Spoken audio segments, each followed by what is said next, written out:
aku menjadi lebih putih dari salju. Biarlah aku mendengar kegirangan dan sukacita. Biarlah tulang yang kau remukkan bersorak-sorak kembali. Demikian firman Tuhan. Yang berbahagia Bapak Ibu, maaf mungkin ini perdana saya mau menyampaikan firman Tuhan, dan mungkin saya nanti kurang atau lebih kami minta ya dari Amang Inang bisa memaklumi. Semoga Tuhan memberkati saya melalui apa yang akan saya sampaikan nanti. Ya. Saudara-saudara yang terkasih, satu hal yang tidak bisa kita pungkiri dalam hidup ini adalah semua orang berdosa tanpa terkecuali telah jatuh ke dalam dosa. Dosa itu ada dua, dosa dari asali, yaitu dosa yang diwariskan dari Adam, dosa kita sehari-hari, dosa akibat perbuatan kita. Di Yohanes 3 ayat 4 disebut apa itu dosa? Dosa, setiap orang yang berbuat dosa melanggar juga hukum Allah. Sebab dosa adalah pelanggaran hukum Allah. Kalau kita jujur, tidak ada yang mau jatuh ke dalam dosa. Namun yang namanya hidup dalam dunia ini, tantangan itu banyak. Karena kita orang lemah. Kelemahan kita itulah yang membuat kita terjerumus ke dalamnya. Sehingga tanpa kita sadari, hari-hari kita itu mungkin dosa yang kita lakukan.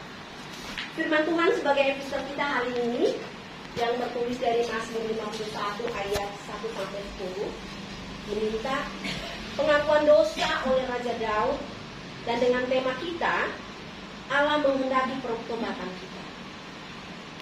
Mungkin dari nats yang kita bacakan tadi, kenapa Raja Daud yang dipakai di sini? Karena kalau kita ambil cerita dari Raja Daud, dia ini kan seorang raja, punya kuasa, diberkati oleh Tuhan, dan semua dia miliki. Tetapi sebagai seorang raja yang punya kuasa, dia punya titik kelemahan juga. Kenapa dia punya titik kelemahan? Dia buat dosa perselingkuhan dengan Betseba, istri dari panglima perangnya si Uria. Kita tahu, ya mungkin karena dia sebagai seorang raja, mungkin dia melakukan itu tidak ada masalah dia rasa. Karena dia punya kuasa, apapun bisa dilakukan. Apalagi dia sebagai panglima perang juga kan, makanya dia dulu bisa diangkat sebagai raja. Yang mau disampaikan di sini, sebagai seorang raja aja dia bisa jatuh ke dalam dosa. Yang biasa dilakukan, apapun bisa dilakukan, dan itu tidak tersembunyi dari Tuhan. Ketika Tuhan menyuruh melalui Nabi Nathan, dia diingatkan. Tapi cara mengingatkannya melalui Nabi Nathan itu bukan dengan kesombongan atau kekasaran. Nabi Nathan itu datang kepada Raja Daud dengan memasukkan perumpamaan. Kalau sebenarnya kalau Nabi Nathan tidak datang, apa yang terjadi? Kita tidak tahu. Mungkin akan bertambah-tambah dosa yang akan dilakukan oleh Raja Daud. Tetapi Tuhan melihat, kenapa ya Raja Daud yang begitu dikasih dunia sampai dia lemah hanya karena seorang wanita berselingkuh. Nah, apa yang diumpamakan oleh Nabi Nathan kepada Raja Daud? Dia merumpamakan seorang kaya dan miskin. Dia sebutkan, saya punya seorang teman, kata Nabi Nathan. Dia seorang kaya yang dia punya segala sesuatunya. Dia yang punya apapun dia bisa beli, pokoknya dia punya segalanya. Tetapi ada seorang miskin, dia hanya punya seekor domba betina. Nah, dari yang miskin ini pun diambil oleh si orang kaya ini, dia miliki punya orang miskin ini. Bagaimana pendapatmu sebagai seorang raja? Kata Nabi Nathan kepada Raja Daud. Raja Daud, karena dia punya kuasa, dia langsung hukuman. Dia bilang, oh ini harus pantas dihukum mati. Dan diberikan dia harus membayar 4 kali lipat dari yang dia lakukan kepada yang miskin. Apa kata Nabi Muhammad? Kamulah orang tua. Seketika mungkin kita juga sebagai manusia sering kita alami seperti ini. Kalau kita melihat orang-orang kaya, ya kita juga merasa sungkan kan. Kalau misalnya melakukan kesalahan, yang kita orang-orang yang tingkat sosial ekonomi tidak sebanding dengan mereka, kita kadang-kadang mau diam aja kan. Seperti Nabi Nathan ini kan mau dia beruntung melalui perumpamaan. Kadang-kadang kita sebagai teman atau kita di lingkungan kita aja, mungkin tinggal kita di lingkungan ini, ada saudara-saudara kita, tetangga mungkin yang melakukan kesalahan karena kita rasa lama murah dong, tingkat pekerjaannya pun tidak sama dengan saya. Dia lakukan kesalahan mungkin, atau dia tabrakkan pagar orang lain, kelihatan oleh kita, tapi karena kita rasa tidak perlu diapain karena kita nanti kalau kita perbuatan mungkin dia marah, karena dia orangnya kan super dari segala sesuatu. Nah inilah yang diinginkan oleh Tuhan, supaya kita sebagai mungkin manusia yang punya seperti ini bisa kita sampaikan. Tapi mungkin penyampaiannya itu kan dosa yang dilakukan oleh tetangga kita itu. Nabrak tapi dia nggak peduli. Tapi kita pun mengimani dosa itu. Bagaimana? Kita tidak mau menegur. Kita katakan aja kepadanya. Tetapi mungkin jangan dengan kasar. Mungkin itu bahasa dari kamu, tabrak kamu, tabrak kamu, nggak bisa kamu. Ya tergantung bagaimana pendapat si yang menabrak itu kan. Tetapi sebagai kita orang yang sudah melihat, tidak kita lakukan, kita juga salah. Kita biarkan dosa itu bertumbuh di dia. Itu yang kita di sini melalui Raja Daud tadi. Raja Daud di sini ketika dia lakukan teguran oleh Nabi Muhammad, dia langsung bilang begini. Dia buka di ayat 3 tadi dan 4, dia bilang, kasihanilah aku ya Allah menurut kasih setiamu. Hapuskanlah pelanggaranku menurut rahmatmu yang besar. Bersihkanlah aku seluruh dari kesalahanku dan tahirkanlah aku dari dosaku. Di ayat ini mungkin ada 3 diminta dari kita, dari nats yang kita baca. Dia supaya minta dibersihkan dosanya itu, dia bilang kasihani aku, yang pertama. Yang kedua, bersihkan aku. Yang ketiga, tahirkanlah aku dari dosaku. Ini kan bersihkan ini sebenarnya udah diminta dikasihani oleh Tuhan, dia serahkan semua. Bersihkanlah katanya segala dosanya, tahirkan. Tahirkan ini maksudnya bebaskan dia dari dosa, sehingga dia betul-betul dari awal lagi. Itu permintaan Raja Daud. Karena dia tahu bahwa siapa lagi yang mau memberikan, karena dia punya kuasa. Hanya Tuhan lah yang bisa membersihkan dosa-dosanya. Begitu juga kita sebagai umat Tuhan, dalam firman ini kita juga diminta. Karena pernah disebutkan di sini, bukan pernah ya, memang di ayat kita ini ada di Yesaya 1 ayat 18. Sekalipun dosamu merah seperti kermiji akan menjadi putih salju, sekalipun berwarna merah seperti kain kesumba akan menjadi putih seperti bulu domba. Nah, kalau kita mungkin mengaku kepada Tuhan dosa-dosa kita yang kita lakukan, kita jangan khawatir, Tuhan pasti buka. Tetapi dengan catatan, jangan hanya pintu maaf aja yang kita lakukan. Kalau maaf ini kan kambuhan, bukan kambuhan maksudnya ya. Maaf itu kan seperti kambuhan. Nanti salah kita skip, maaf. Salah kita nanti dengan maaf. Nah, itu nggak seperti itu mau Tuhan. Kalau boleh maaf, tapi dilakukan penyesalan. Penyesalannya itu jangan lakukan lagi. Apa yang udah pernah kamu lakukan, jangan jadi berulang. Penyesalan kepada Tuhan itu, ya itu maunya Tuhan, kembali ke awal lagi, suci. Itu maunya Tuhan ke kita. Jadi dapatkah kita melakukan itu? Contoh kecil lagi kita sebagai suami atau istri dan anak-anak. Bagaimana suami? Apakah egonya masih terlalu besar?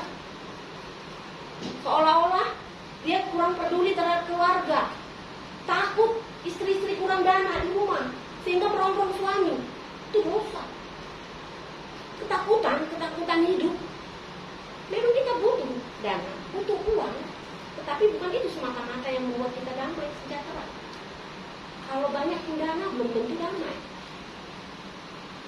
lagi kurang dana ya. Jadi yang diminta di kita di sini, apa sih fungsi kita kalau kita sudah berdosa? Apa yang mau kita lakukan? Apa yang mau kita harapkan dari Tuhan? Pengakuan pertobatan.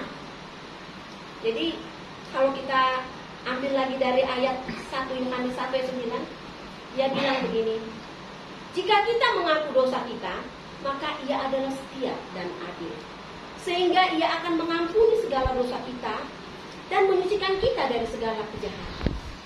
Ini pasti sudah disempurnakan Tuhan itu melalui kayu salib, pengorbanan Tuhan yang telah mencairkan muka Allah. Mari kita mengaku dosa kita kepada Tuhan supaya dosa kita diampuni. Banyak kan yang terjadi di lingkungan kita aja lah, sektor anak aja. Kadang-kadang suami pulang malam, kita nggak tahu kemana. Pulang pun kita tanya, mungkin jadi perkelahian mungkin, atau jadi kadang-kadang kita diamkan kan jadinya kan.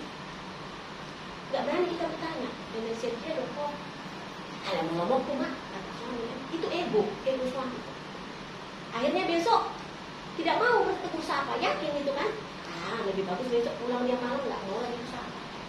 Inilah yang diminta Tuhan supaya kita mau terbuka sebagai suami, terbuka kepada istri. Istri juga kalau kurang dana ditanya, bagaimana besok Pak? Bagaimana kita ini ada besok anak kita mau butuh uang sekolah, apa yang mau kita lakukan? Jangan jadi merasa itu jadi keputusan dari bapak, sehingga bapak mungkin terintimidasi kalau terus-terusan istri merongrong. Bagaimana anak-anak kita di rumah? Kita jaga kah? Kita awasi kah? Sehingga anak-anak kita bisa diam di rumah? Apalagi dengan gadget sekarang. Kita awasi kah anak-anak kita itu memakai gadget itu? Jangan sampai masuk ke dalam lingkaran yang sehari-hari mungkin kita tidak sadari membayangi kita. Di dalam firman Tuhan, dalam episode minggu ini menjadi perenungan yang mendalam dalam hidup kita.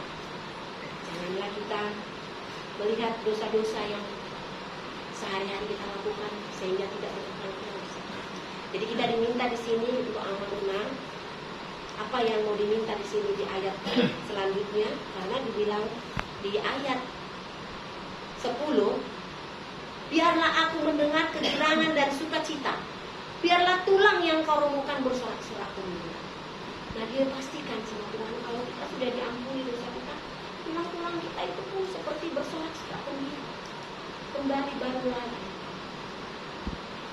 Jadi untuk amal yang terakhir, saya mungkin tidak terlalu panjang saya sampaikan untuk firman Tuhan yang mau kita dengar pada malam ini. Dia minta ke kita, molodung tak akui tasol solid jalan tapangido kasesaan dosa siang tunang tupadi unang bedi dari manglaun dosa tapangido habis siang tupadi asa unang hatok-hatok paggasip binay hadiot. Amin. Terima kasih Tuhan buat firman yang kau perdengarkan di tengah-tengah pada malam ini. Kau meminta kami Tuhan supaya kami mengaku dosa kami melalui pertobatan yang kau berikan kepada kami, penyesalan Tuhan yang kami lakukan, supaya Tuhan itu jangan berulang-ulang kami lakukan. Seperti Raja Daud yang memohon kepadamu Tuhan, membersihkan segala dosa melalui meminta pengasihan-Mu Tuhan, meminta membersihkan dosa Tuhan, dan malah mentahirkan, sehingga kami baru lagi Tuhan dalam hidup kami.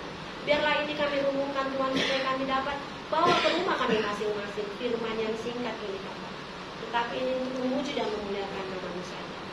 Teristimewa Tuhan pada malam hari ini Engkau telah hadir di tengah-tengah kami. Begitu juga dengan orang-orang jemaat dari sektor 6 Tuhan memperdengarkan firman ini. Biarlah ini bisa dibawa ke dalam rumah masing-masing, di dalam hati masing-masing, baik di dalam keluarga Bapak di situ. Suami, istri, bahkan anak-anak yang berpikirkan kepada kami. Begitu juga Tuhan kesediaan orang saudara kami yang tinggal di rumah ini yang memberikan tempat Tuhan.